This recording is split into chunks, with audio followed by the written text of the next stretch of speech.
Bismillahirrahmanirrahim. Alhamdulillah rabbil alamin wassalatu wassalamu ala asyrafil anbiya'i wal mursalin sayyidina Muhammad wa ala alihi wa sahbihi ajma'in.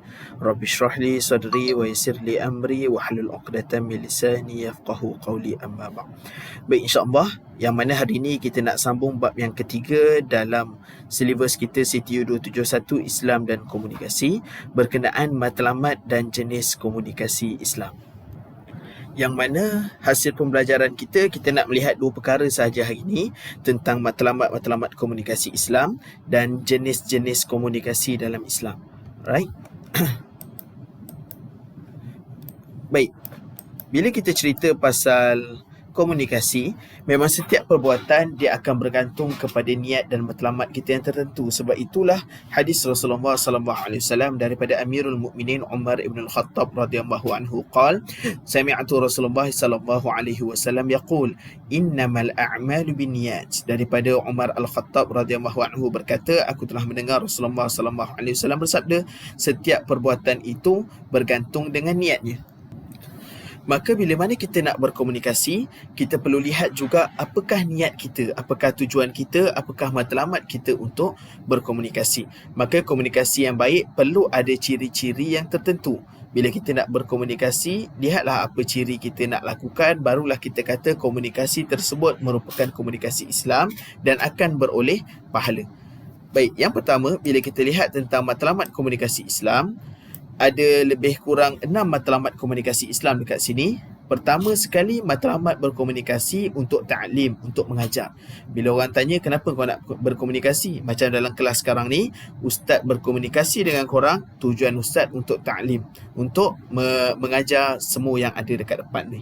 Yang kedua, matlamat komunikasi adalah tafhim, memberi kefahaman, yang mana untuk memahamkan seseorang. Bukan sekadar ilmu dalam kelas saja. Ini semua perkara. Kadang-kadang kan macam kau cerita dengan member kau, sungguh kau cerita dengan member kau dengan bemik muka lah, apalah semua kau buat cerita. Kau nak cerita tu padahal benda kecil je. Tentang Dr. Strange hidup balik lah, apalah semua. Ataupun cerita pasal Spider-Man 3 dah nak keluar nanti. Kau cerita tu bersungguh-sungguh dengan muka. Sebab apa? Nak bagi kefahaman kepada audiens ataupun golongan sasaran receiver korang. Yang ketiga, matlamat komunikasi untuk takdib, memberi didikan, memberi peradaban.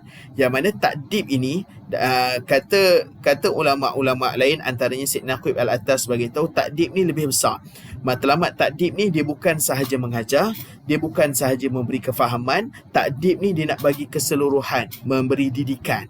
Yang mana dia merangkumi semua perkara. Kita ceritakan, bila kita ajar seseorang, secara tak langsung orang bukan sahaja dapat ilmu, tapi orang juga dapat personality kita. Dia nampak kita, okey, orang ni macam ni. Sebagai contoh, Nabi kita SAW, apabila Nabi berdakwah, Nabi bukan sahaja menyampaikan mesej dakwah, Nabi juga menyampaikan takdib. Bila orang lihat Nabi, gaya Nabi, personality Nabi, akhlak Nabi, maka orang boleh terima kaedah Nabi, orang boleh terima mesej yang Nabi nak sampaikan. Itu yang kita cerita pasal takdib. Dia merangkumi keseluruhan. Okay?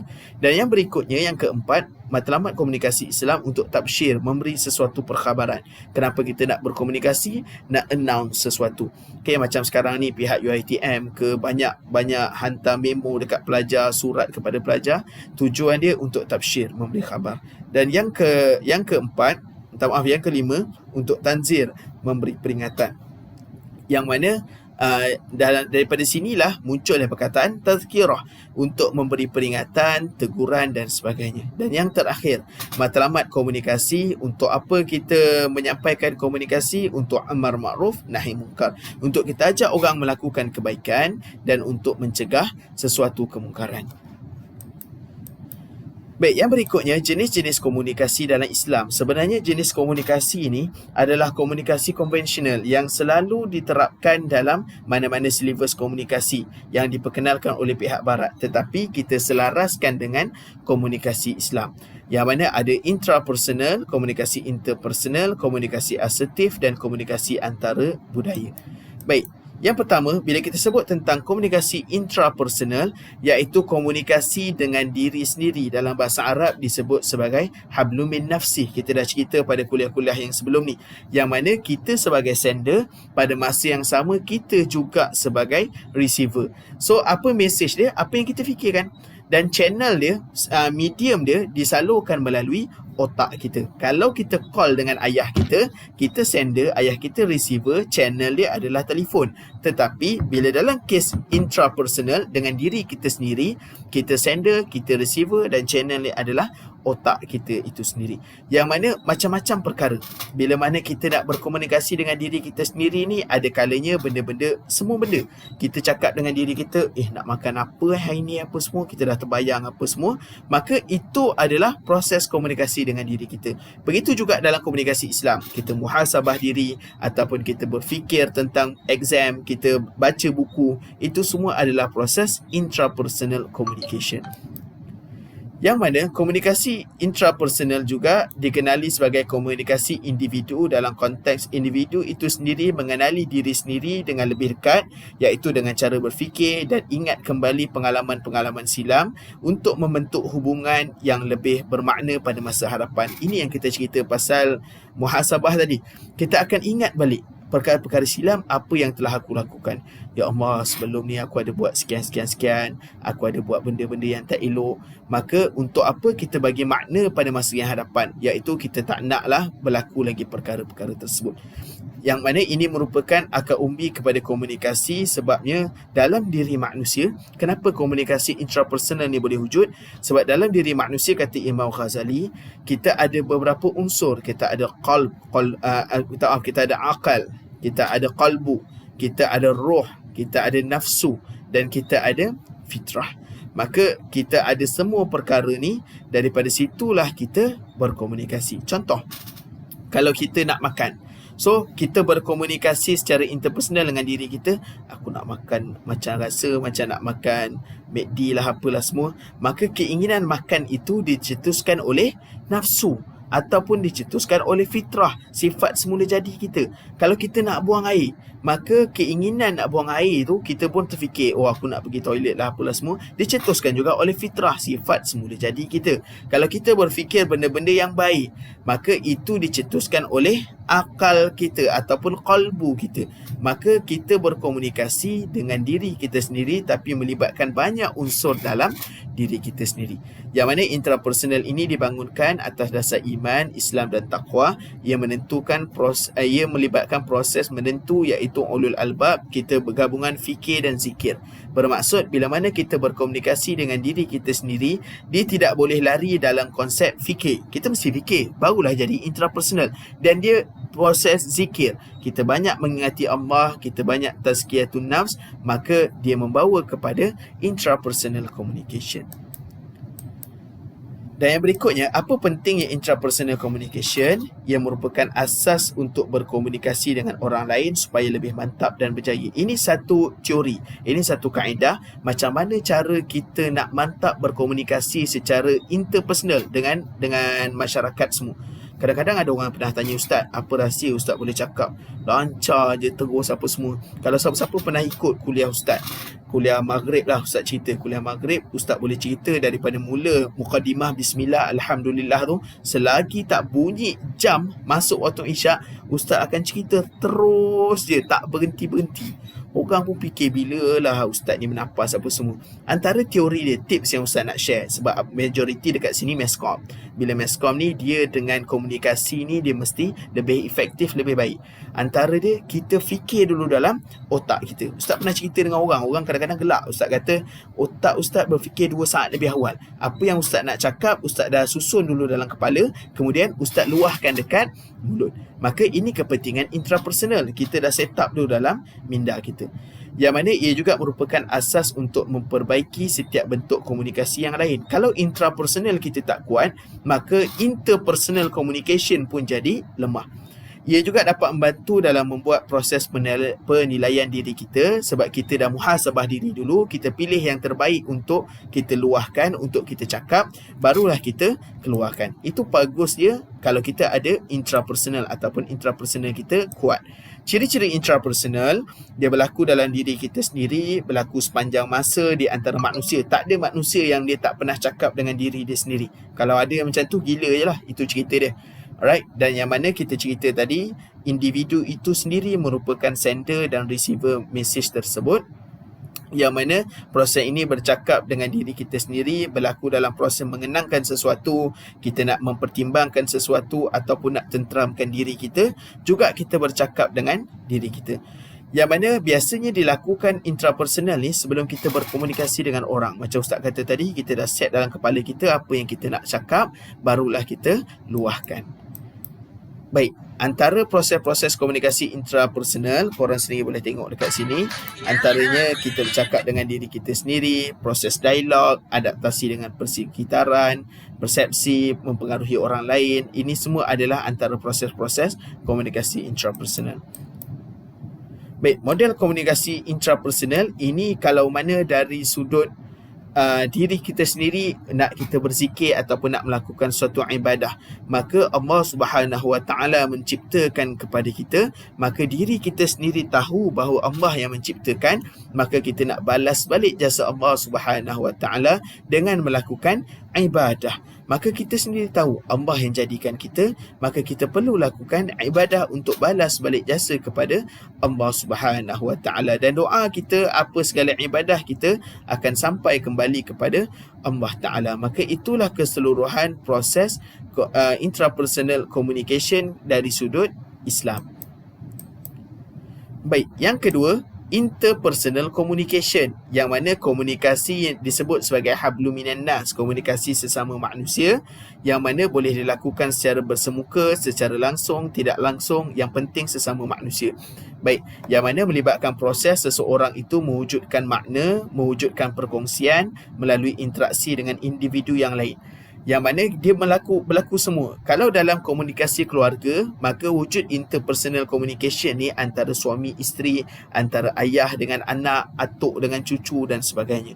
Tetapi kalau dalam majlis, dalam kejiranan, berlakulah sesama masyarakat Muslim dan sebagainya. Dari sudut majlis sosial, orang yang lebih tinggi VIP dengan orang-orang tetamu jemputan biasa. Dalam organisasi, pegawai atasan dengan staf bawah. Juga dari sudut kehidupan masyarakat, dalam masjid, imam, makmum, semuanya adalah komunikasi interpersonal communication. Ciri-ciri komunikasi interpersonal, seseorang individu itu melakukan komunikasi secara langsung, bersemuka ataupun tidak langsung. Boleh melibatkan dua orang individu ataupun yang lebih. Sebab apa? Bila kita berkomunikasi dengan seseorang, mestilah ada orang yang kita berkomunikasi. Boleh jadi one to one, boleh jadi one to many, boleh jadi many to many, boleh jadi many to one. Yang mana ketika berkomunikasi, jarak antara dua pihak yang berkomunikasi itu biasanya adalah rapat. Ini kalau cerita pasal komunikasi langsung. Kalau secara tak langsung tu biasalah. Sekarang ni, dalam keadaan sekarang, Ustaz kontak dengan korang, Ustaz berkomunikasi dengan korang dalam keadaan jarak yang jauh, tapi kita memerlukan satu channel. Satu channel dia sekarang ni, dalam kes sekarang ni, YouTube lah.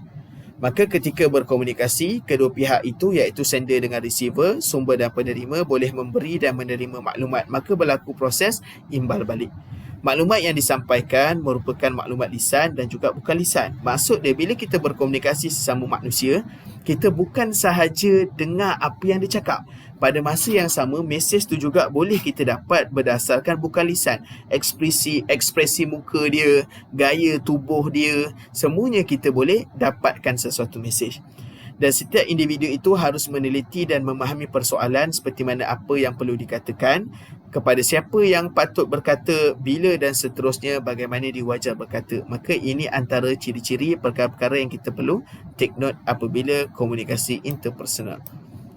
Baik, dalam Al-Quran, Allah Ta'ala beritahu kepada kita, Allah Ta'ala ajar kepada kita kaedah-kaedah berkomunikasi sesama manusia agar komunikasi tersebut menjadi komunikasi yang berkesan.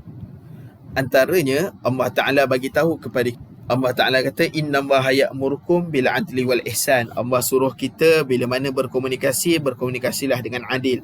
Ustaz dah cerita sebelum ni tentang komunikasi dengan adil, tentang berlaku ihsan, berbuat baik dengan semua pihak. Dan bila mana berkomunikasi, jangan bercakap bohong. Dan juga komunikasi itu, kata Rasulullah SAW, cukup seseorang itu diiktiraf sebagai pendusta, pembohong, apabila dia dengar apa yang dicakap, orang cakap, dan dia terus sampaikan. Macam korang contoh, tiba-tiba ada orang bagi tahu, UiTM Melaka nak tutup. Terus kau cerita kat orang, kau tahu tak, aku dengar cerita UiTM Melaka ni dah nak tutup lah apa semua. Tanpa korang tapis dahulu, kata Rasulullah dalam hadis riwayat Muslim, orang tersebut dah diiktiraf sebagai seorang pembohong. Maka apa sahaja mesej komunikasi yang kita dapat, Rasulullah pesan, tapis dahulu. Dalam ayat Quran surah Al-Hujurat, Allah Ta'ala bagi tahu kepada kita, in ja'akum fasikun binaba'in fatabayyanu. Datang orang-orang yang banyak buat dosa, orang-orang yang fasik ni bawa berita, kita kena tabayyun dahulu, teliti dahulu. Dan juga kita mesti bersikap berpada-pada, qanaah, bermaksud janganlah kita terlalu over apabila nak berkomunikasi dengan orang lain. Juga perlu ada rasa sabar apabila nak berkomunikasi, bersikap tawaduk, jangan terlampau bangga diri. Bila mana kita ada sifat bangga diri, kita rasa kitalah yang paling hebat, kitalah orang yang paling masyhur, maka akan wujud rasa bongkak, maka komunikasi tersebut akan jalan dengan rasa yang tidak aman. Sebab apa? Receiver tu, pihak penerima akan rasa dia ni acah-acah bajet dia, maka dia jadi satu persepsi dekat situ. Dan juga orang yang berkomunikasi secara interpersonal, dia harus menunaikan janji dia, apa sahaja yang dia katakan.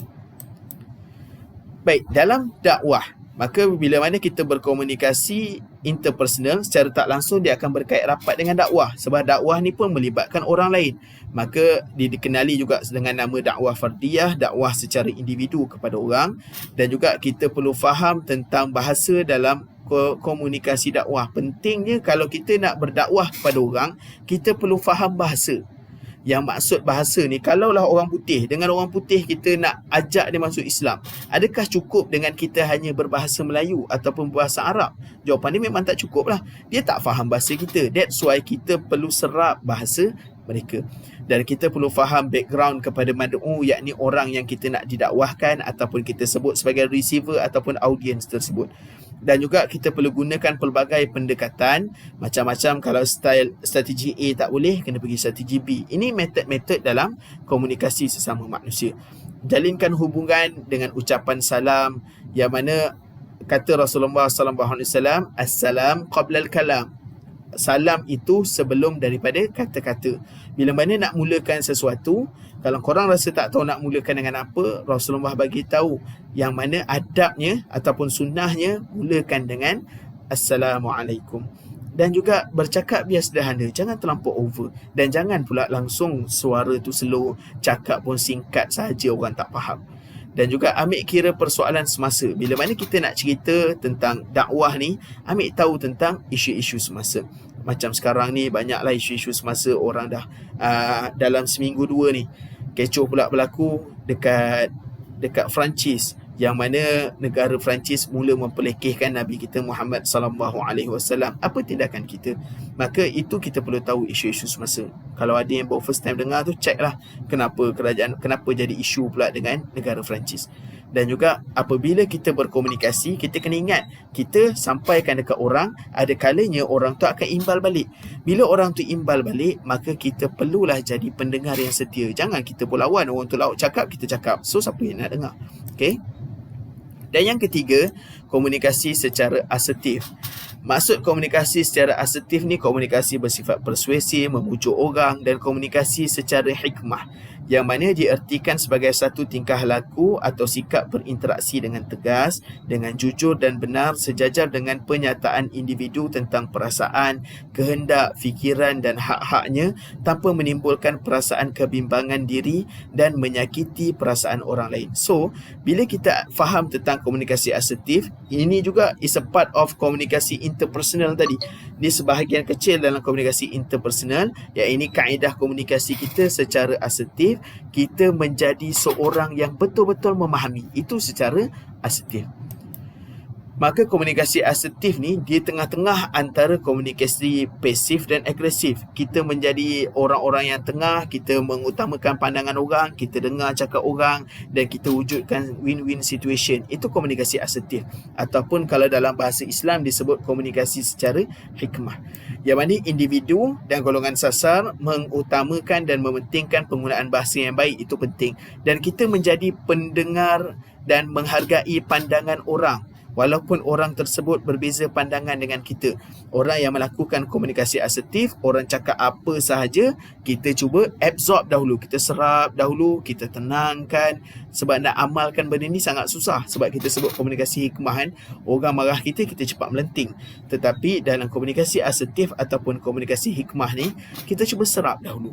Kita mesti sentiasa positif dalam setiap keadaan.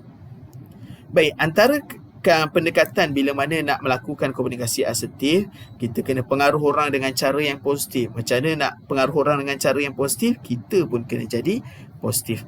Dan kita kena jelaskan keinginan kita, tujuan kita, yang mana kita ni baik. Bila kita nak ajak orang sesuatu benda yang baik, kita tidaklah membawa sesuatu perkara yang sampai orang bersikap prejudis terhadap kita. Dan kita boleh bersabar dalam komunikasi. Ini biasa. Korang semua pun pernah alami benda-benda ni. Bila kita nak berkomunikasi dengan orang, nak sampai ke suatu mesej, orang tak nak terima, orang melenting, mulalah dia naik angin. Mulalah dia cakap dengan kasar. Bilalah pihak lawan kita tu, dia bercakap dengan nada yang tinggi, kita tak boleh tinggi lagi. Kita kena turun. Sebab kalau dua-dua tinggi, maka akan berlaku pertembungan, maka komunikasi tersebut tidak baik. Dan juga kita perlu tegas juga kalau benda-benda yang melibatkan perkara yang perlu kita nyatakan, benda-benda yang wajib, kita perlu tegas. Macam sebelum ni ada seorang pelajar ustaz, bila ustaz ajar apa semua tentang hukum, maka ustaz bagi tahu dalam hadis riwayat Tirmizi, Rasulullah sallallahu alaihi wasallam bersabda, Allah Taala melaknat 7 golongan yang berkaitan dengan arak. Kita tak minum arak, tapi kita jual arak. Haram hukum dia, menampung dosa yang sama. Kita tak minum arak, kita tak jual arak, tapi kita bawa arak tu, delivery arak by GrabFood ke apa semua ke, maka itu juga haram hukum dia. Kita sama juga, kita buat arak walaupun tak minum, tak jual, kita buatkan, semua dosa dia haram. Maka seorang pelajar ni bagi tahu, ustaz, saya part time, saya kerja 7E, apa yang saya boleh buat? Maka ustaz bagi tahu, tak ada masalah kerja 7E, tapi carilah 7E yang tak ada arak. Mula dia dah start naik suara, mana ada 7E yang tak ada arak? Ustaz jawab ada. Sebenarnya memang ada. Dia bergantung kepada pengurusan 7E tersebut, sama ada dia nak letak arak ataupun tak. Okey, kalaulah tak jumpa, maka tempat tersebut ada arak, dah tak, kalau boleh carilah kerja lain. Kalau dah tak jumpa juga, muka kau memang muka selupi je, memang 7E je ambil kau kerja, tempat lain tak nak ambil kau kerja. Yang ada pula 7E tu 7E yang ada arak sahaja. Apa yang boleh korang buat? Jual benda-benda lain macam biasa, tetapi when it's come to arak, orang datang nak beli, minta pekerja yang non-Muslim uruskan jual beli arak tersebut. Korang elak. Ini pandangan daripada Dr. Zaharuddin Abdul Rahman. Dia bagi tahu kepada kita cara macam tu. Maka bila dalam situasi ni, ustaz pun nak jaga juga perasaan dia, takut dia terasa. Tetapi bila datang daripada soal hukum, kita perlu bagi tahu hukum haram tetap haram.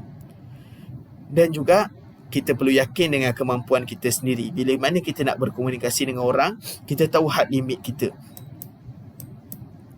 Baik, beberapa teknik metod komunikasi.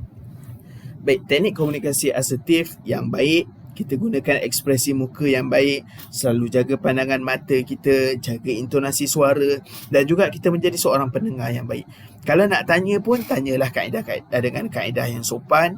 Maka ini antara metod-metod dia yang kita boleh terapkan. Dan yang terakhir, yang keempat, komunikasi antara budaya. Apa maksud komunikasi antara budaya? Ini sekadar pengenalan saja. Komunikasi antara budaya adalah kita berkomunikasi melibatkan gaya ataupun cara hidup yang menjadi kebiasaan dalam sesuatu masyarakat. Maka simbol, makna, andaian dan peraturan yang dibentuk serta diperturunkan, diwariskan antara satu generasi ke satu generasi. Macam kita sebagai tak langsung, kita orang Melayu. Bila kita pakai baju Melayu, maka orang daripada luar pun Kita dah memberi mesej kepada seseorang bahawa kita ini orang Melayu, kita pakai kopiah, kita orang bagi tahu kita ini beragama Islam. Sebab apa? Identiti sesuatu masyarakat itu dapat diketahui dari sudut luaran dia sahaja. Dari sudut budaya dia, kita tahu identiti dia, maka kita boleh tackle dia based on communication skills kita. Maka kalau contoh korang jumpa seseorang, dia dah pakai baju Melayu, maka kita tahu dia orang Melayu, kita boleh berkomunikasi Melayu dengan dia. Kita boleh berbahasa Melayu dengan dia. Maka itu cerita dia. Dan komunikasi antara budaya ini meliputi suatu transaksi, proses secara simbolik yang melibatkan perkongsian bermakna antara manusia yang datang daripada pelbagai budaya. Interaksi antara manusia yang mempunyai persepsi budaya dan sistem simbol yang berbeza untuk mengubah konteks komunikasi. Ini menunjukkan bahawa komunikasi antara budaya merupakan perpindahan dan perkongsian maklumat dan mesej antara manusia yang mempunyai perbezaan antara budaya antara satu sama lain. Maka kita tahu dia berlainan budaya dengan kita boleh tackle dia daripada satu aspek yang lain. Kau nampak ada orang jalan, nanti tepi jalan mungkin dia pakai lilit dia semua warna kuning, dia tak pakai slipper, kepalanya botak. Maka daripada situ korang tahu bahawa dia itu beragama Hindu. Seorang Sami beragama Buddha. Maka kita boleh tackle dia based on apa yang dia faham. Sebab kita tahu bila dia Sami, dia beragama Buddha, dia tidak akan makan haiwan-haiwan. Dia vegetarian, hanya makan sayur-sayuran sahaja. Kalau kita nak berkomunikasi baik dengan dia, nak menyampaikan suatu mesej, kita boleh belanja dia, tapi kau janganlah belanja dia ayam goreng. Walaupun ayam goreng McD 3 kali pedas, tetapi kau kena bagi dia sesuatu sayuran yang dia memang makan. Dan yang mana peranan dakwah dalam komunikasi antara budaya, pentingnya kita faham budaya seseorang baru kita berdakwah, sebabnya kita perlu tahu latar belakang masyarakat tersebut, kepelbagaian daripada pelbagai sudut antara penyebab terjadinya gangguan atau halangan interaksi antara kedua-dua pihak. Contohlah kan, korang tengah berbual dengan orang India. Orang India, cara dia faham, dia akan gelengkan kepala. Kita orang biasa, bukan orang biasa, orang Melayu, faham maksud dia anggup. Contohlah kita ajak cerita dekat orang India tu tentang keindahan Islam, dia pun geleng. Kau pun takkanlah saya cerita benda betul pasal Islam tu agama yang indah, dia pun geleng. Kita pula jadi tension. Sedangkan bila dia geleng tu bermaksud dia faham apa yang kita nak sampaikan. That's why penting tentang kita tahu tentang budaya seseorang tersebut. Justru pemahaman aspek budaya dalam konteks dakwah amat penting bagi mewujudkan pendekatan budaya yang berteraskan kedamaian dan toleransi. Kita perlu tahu sesuatu budaya, sesuatu masyarakat tu macam mana. Maka dalam Al-Quran juga, dia dah kelompokkan manusia-manusia ni ikut budaya mereka, cara hidup mereka. Orang mukmin cara hidupnya macam mana, orang kafir cara hidup macam mana, orang munafik cara hidup macam mana, orang muhsin, orang musyrik, orang kazib dan sebagainya. Selain daripada itu, dalam Quran juga cerita tentang budaya-budaya kaum-kaum terdahulu. Kaum Lut, budayanya LGBT ke? Lebih kurang. Kaum Ad, budayanya menipu. Kaum Samud, budayanya sembah berhala. Allah Ta'ala dah bagi tahu benda ni. Tetapi Al-Quran juga bagi tahu kepada kita, manusia ini berasal daripada satu keturunan yang sama. Maka bukan Islam sahaja faham perkara ni. Semua agama dalam dunia, mereka percaya kita ini berasal daripada sumber yang sama. Walaupun mereka tak sebut orang India sebagai contoh, orang Hindu, mereka tak sebutlah keturunan kita tu semua berasal daripada Nabi Adam. Dia orang tak sebut Nabi Adam, tapi mereka juga percaya bahawa kita ini berasal daripada sumber yang sama. Maka bila kita faham komunikasi antara budaya ni, jelas kepada kita setiap orang ada perbezaan dia, pada masa yang sama ada persamaan dia, yang kita boleh tackle kan persamaan tersebut. Maka ini persiapan pendakwah. Bila mana kita nak menyampaikan sesuatu perkara, apa yang kita perlu tahu, apa yang perlu kita fahamkan secara interpersonal. Nanti kita akan cerita dengan lebih detail tentang metodologi dakwah, kaedah-kaedah nak berdakwah.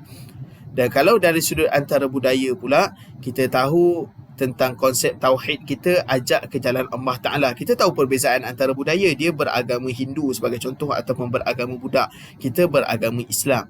Maka tapi dalam konteks tauhid, dalam konteks akidah, tak ada toleransi. Dia tak boleh, tak apalah kita share Tuhan kau Tuhan aku, Tuhan aku Tuhan kau. Tak boleh. Allah Ta'ala kata lakum dinukum waliyadin. Dan prinsip al-hikmah dalam konteks mengajak mad'u secara bijaksana, kita taklah tersinggung mereka. Kita jangan singgung mereka, kita jangan hina Tuhan-Tuhan mereka. Islam ajar kita sedemikian. Walaupun kita sedia maklum kita agama yang paling benar, tapi jangan sesekali kita hina apa yang mereka sembah. Jangan kita kutuk apa semua. Itu terserah kepada mereka. Dan prinsip mau'izah hasanah, kita ajak mereka dengan kaedah yang baik.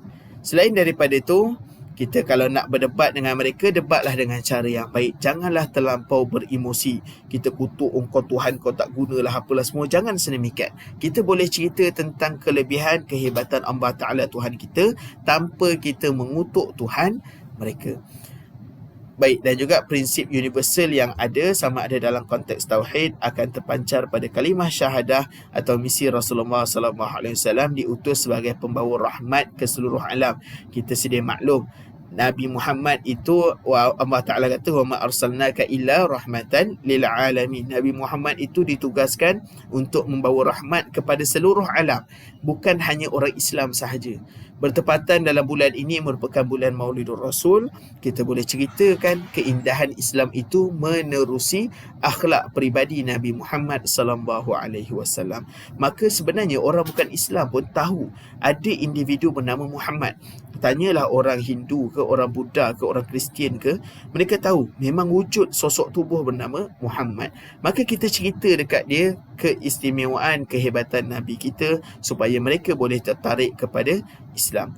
Dan kita bebas melakukan pembebasan yang mana memilih kepada sesiapa sahaja tanpa kita paksa seseorang. Seseorang tu nak dengar tak dengar, kita tak boleh paksa dia. Mereka itu berhak untuk memilih. Mereka bebas untuk pilih.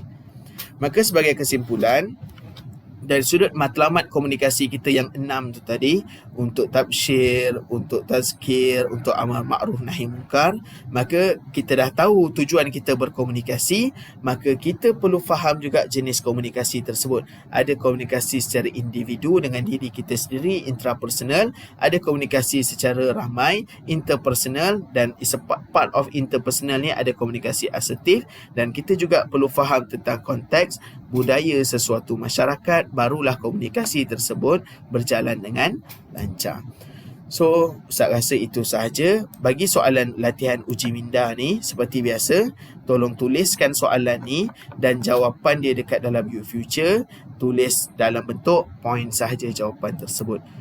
Baik, kalau tak ada apa-apa, wallahu a'lam. Wassalamualaikum warahmatullahi wabarakatuh.